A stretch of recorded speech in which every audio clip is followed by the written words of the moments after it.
A woman stands in the water, hacking at something with a weapon. Suddenly, a huge monster emerges from the depths. She freezes in fear, too scared to run, too scared to react. A moment later, she disappears, swallowed whole. Its real target is the child on the shore. With a flick of its tail, the wooden bridge breaks. The Taoist reacts quickly and grabs the edge of the bridge in time, but the baby's basket begins to slide into the water. Just as the basket is about to fall into the water, the man jumps to the other end of the board. He uses his weight like a lever to pull the basket back to safety. The basket is almost within reach. Then the fish monster flicks its tail again, and everything turns upside down. Once again, the man has no choice but to rely on the Taoist. Together, they fight off the monster. Just as the man reaches for the baby, the monster attacks again. The plank beneath them spun violently, throwing the basket into the water. The fish demon swam straight toward the baby. The man waited at the broken end of the bridge. He watched the plank spin. He grabbed the baby before the monster could reach it. Using the force of the spin, he threw the basket back onto the bridge, but he fell into the river instead. As he climbed up, a huge whirlpool appeared behind him. The fish demon wasn't done yet. It was still chasing the child. A nearby fisherman stood up and fought back.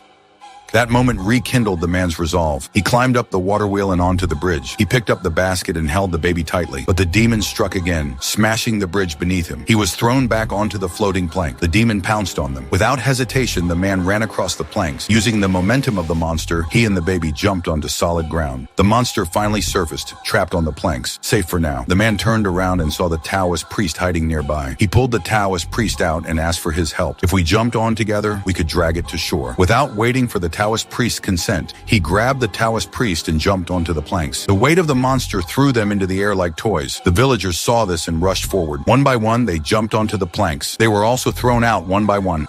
Then the ground shook. The man turned around and a woman weighing more than 400 pounds was rushing towards them. There was a loud bang. The fish monster was thrown to the ground. As the body dried up, its true face was revealed. It was not born a monster, it was once a human.